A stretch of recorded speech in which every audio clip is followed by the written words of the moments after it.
Hello everyone, সবাই কেমন আছো? আশা করি তোমরা অনেক ভালো আছো আর আমিও খুব খুব ভালো আছি। তো দেখো, আজকে সন্ধেবেলা ঠিক হলো হঠাৎ যে একটু চিকেন রোল খেতে যাব। একটা ফেমাস জায়গা আছে, সেখানে চিকেন রোল নাকি খুবই বিখ্যাত। মানে তোমাদের দাদা ভাইয়ের কথা অনুযায়ী তোমাদের দাদা ভাই কলেজ টাইম থেকে খেয়ে আসছে। তো সেখানেই আর কি, আমার তো ফার্স্ট টাইম, আমি জানি না আমার কতটা কী ভালো লাগবে। আর আমার শাশুড়ি মাও বললো যে হ্যাঁ, ওখানকার চিকেন রোলটা খেতে খুব টেস্টি হয়। তো ভাবলাম তাহলে চলো যাওয়া যাক, আমরা খাবো আর মায়ের জন্য নিয়ে আসবো। বাবা অতটা পছন্দ করে না, সেই জন্য বাবার জন্য অন্য কিছু নিয়ে আসতে হবে। এখানে দেখো, আমি একদম রেডি শেডি হয়ে গিয়েছি। আর এই টপটা তোমাদের দাদা ভাই আলমারি থেকে বার করে দিয়েছে। এটা একদমই নতুন, আমি একদিনও পরিনি, এই ফার্স্ট পরলাম। এটাও হচ্ছে অনলাইন থেকে নেওয়া। কাপড়টা খুব সফট আর খুবই খুবই ভালো, ভীষণই কমফোর্টেবল, মানে একদম সুতির কাপড়। যাই হোক, এখানে আমি আর তোমাদের দাদাভাই একসাথে বেরিয়ে পড়েছি। সবার প্রথমে যাব মায়ের জন্য দাঁতের ডাক্তারের ওখানে নাম লেখাতে, কেননা মায়ের দাঁতের ওই যে আগের দিন বললাম না, মায়ের শরীরটা ভালো নেই, মায়ের দাঁতের যন্ত্রণা হচ্ছে, তার জন্য আর কি প্রেশারটা বেড়ে যাচ্ছে। তো ভাবলাম যে দাঁতের ডাক্তারটা দেখানো উচিত। মা বলছিল না পরে দেখাবো পরে, কিন্তু না, এই তাড়াতাড়ি দেখিয়ে নেব। সেই জন্য আর কি আজকে নাম লেখাবো রাতের বেলা, ওই যেখানে মায়ের চোখ কাটিয়েছিলাম যেখান থেকে, সেখানেই দাঁতের ডাক্তার বসে। এবার আগের দিন নাম লেখালে কি হয়, তাহলে প্রচুর ভিড় হয়। আর এবার প্রচুর ভিড় হলে কি অনেকক্ষণ বসে থাকতে হয়, এক একটা পেশেন্ট অনেক সময় লাগে, যার জন্য আর কি রাতের বেলার, মানে আগের দিন রাতের বেলা লিখিয়ে আসলে, টিকিটটা করে আসলে অতটা প্রবলেম হয় না। এখানে দেখো, আমরা হচ্ছে চলে গিয়েছিলাম ফার্স্টে দাঁতের ডাক্তারের ওখানে নাম, মানে টিকিট করতে। তো টিকিট করেছি, একদম 1 নম্বরে হয়েছে। বেশ শুনেই বেশ একটা ভালো লেগেছে, মানে অতটা প্রবলেম হবে না, বসে থাকার কোনো ঝামেলা নেই। যাই হোক, তারপরে চলে গিয়েছি চিকেন রোলের ওখানে। প্রচণ্ড ভিড় ছিল, অন্তত 6 জন সিরিয়াল ছিল আমাদের আগে। তারপরে আমরা 7 আর 8, আমি আর হচ্ছে তোমাদের দাদাভাই, আর বাড়ির জন্য একটা নিয়ে এসেছি। তো তারপরে আমরা ছিলাম। যাই হোক, আমি খেয়েছি, তো আমারও বেশ ভালোই লেগেছে, খারাপ বলবো না, বেশ ভালোই লেগেছে। তবে তোমাদের দাদাভাইয়ের খুব বলছিল যে ভীষণ একটা ভালো, আমার অতটাও আর কি ভালো লাগেনি, তবে মোটামুটি বেশ ভালোই লেগেছে।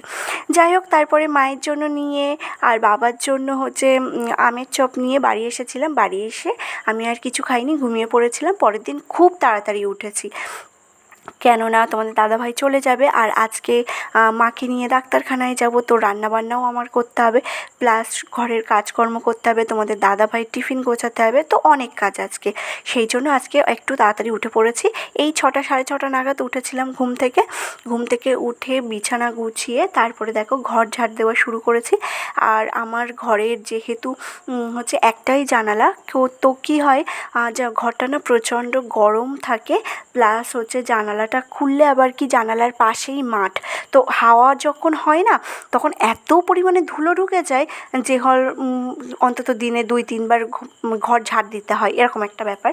আর যেহেতু টাইলস বসানো, তো তোমরা দেখবে যে এমনি মেঝে আর টাইলসের ভিতরে না অনেক পার্থক্য আছে। এটা আমি আর কি রিয়েলাইজ করেছি বলে আমি বলছি, কেননা একটুখানি নোংরা পড়লে না সেটা প্রচণ্ড চোখে লাগে, মনে হয় কি এই সর্বনাশ, অনেকটা কালো কালো নোংরা পড়ে গিয়েছে, ঝাড় দিতে হয়। কিন্তু এমনি মেঝেতে অতটা না প্রবলেম হয় না, অতটা তো বোঝা যায় না, সেই জন্য প্রবলেম হয় না। যাই হোক, এখানে দেখো জানালাগুলোও ধুলো জমে যায়, সেই জন্য আমি যখনই ঝাড় দেই তখনই আমি চেষ্টা করি জানালাগুলো আর কি একটু ঝেড়ে, ধুলোবালিগুলো ঝেড়ে দেওয়ার। আর সাথে ঘর মোছার সময়ও জানালার কাচগুলো ভালো করে মুছে নিই। এটা যখনই আমি মানে এই প্রবলেমগুলোর সম্মুখীন হই তখনই করি। আবার হচ্ছে যে দিন আর কি মুড ভালো থাকে সেদিন একটু করি, এরকম ব্যাপার। এমনটা নয় যে যখনই ঝাড় দিই তখনই জানালা পরিষ্কার করি, কাচ মুছি, সেরকমটা নয়। যখন আর কি দেখি অতিরিক্ত হয়ে গিয়েছে বিষয়টা, চোখে লাগছে, সেই সময় করি। তো যাই হোক, আজকে তো সন্ন্যাসী ওরা উত্তরী নেবে, চড়কের প্রথম দিন। তো আজকে থেকেই মানে কালকে আমরা বিগত 2-3 দিন ধরে নিরামিষ খেয়ে আসছি।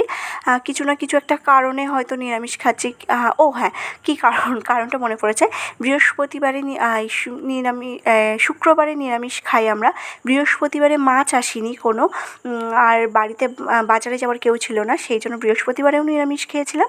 আর শনিবারে তো নিরামিষই, তো শনিবারেও নিরামিষ খেয়েছিলাম। আর আজকে রবিবার, তো রবিবারে কি আজকে উত্তরী নেবে সন্ন্যাসীরা, তো আজকেও নিরামিষ খাওয়ার কথা। তো তোমাদের দাদাভাই বলছে না, আজকে যদি একটু মাছ মাংস খেতাম তাহলে ভালো হতো, কালকে তো নীল, কালকে তো খাওয়াই যাবে না, আর পরশুদিন চড়ক, পরশুদিনও খাওয়াই যাবে না। তো সেই হিসেবে আর কি, তো বললাম, এবার বাবাকে বললাম তো যে আজকে কি খাওয়া যাবে? বাবা বলল যে হ্যাঁ ঠিক আছে, সমস্যা নেই। আর আমি একটা, মানে এটা আমার ওপিনিয়ন, আমি বলছি তোমাদের সাথে শেয়ার করছি, সেটা হচ্ছে আমি মনে করি যে নিজের আত্মাকে কষ্ট দিয়ে ভগবানকে ডাকলে ভগবান হয়তো সন্তুষ্ট হন না।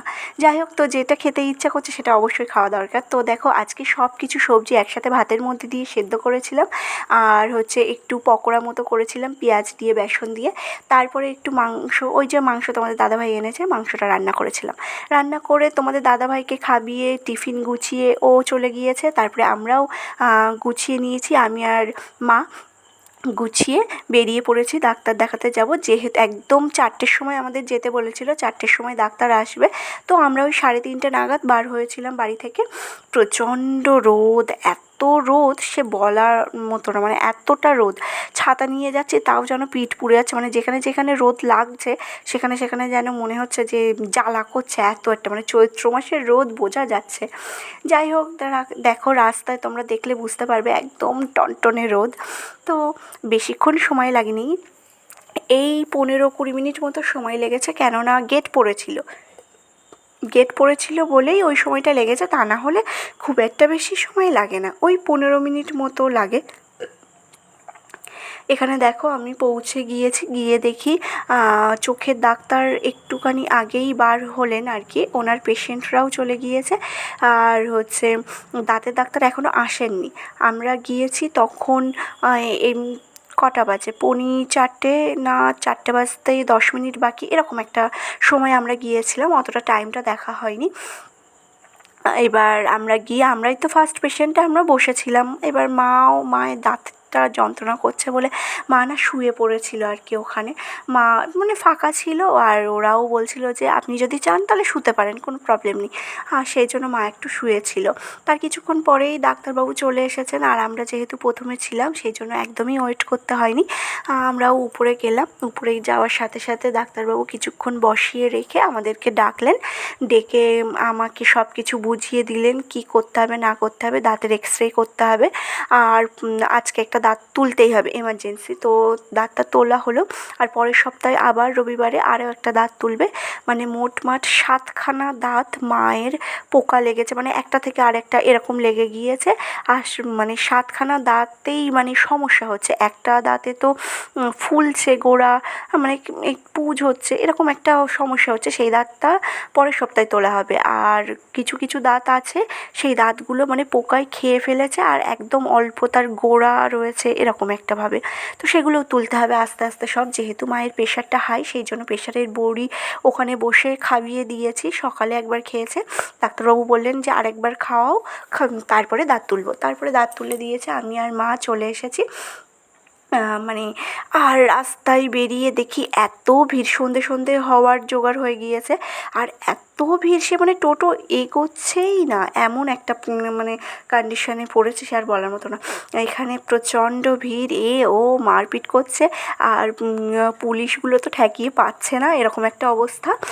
মানে মারপিট, টোটোওয়ালার ভিতরে মারপিট শুরু হয়ে গিয়েছে কিছু কারণে, হয়তো জানি না। তারপরে দেখো এই যে কথা বলতে বলতে চলে এসেছি, আর মায়ের একটা তুলো দিয়েছে দাঁতে, যেটা চেপে 1 ঘন্টা রাখতে বলেছে, তারপরে মাকে আইসক্রিম খেতে বলেছে।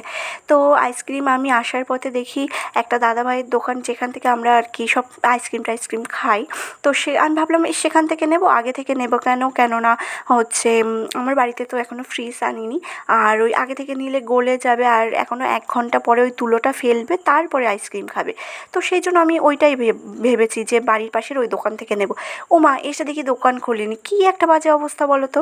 তো ভাবলাম যে কেননা সন্ধে হয়ে গিয়েছে, চলো মা বাড়ি চলে যাই, তারপরে বাবাকে বলবো যে আইসক্রিমটা এনে দিতে, আর তার ভিতরে তোমার 1 ঘন্টাও হয়ে যাবে।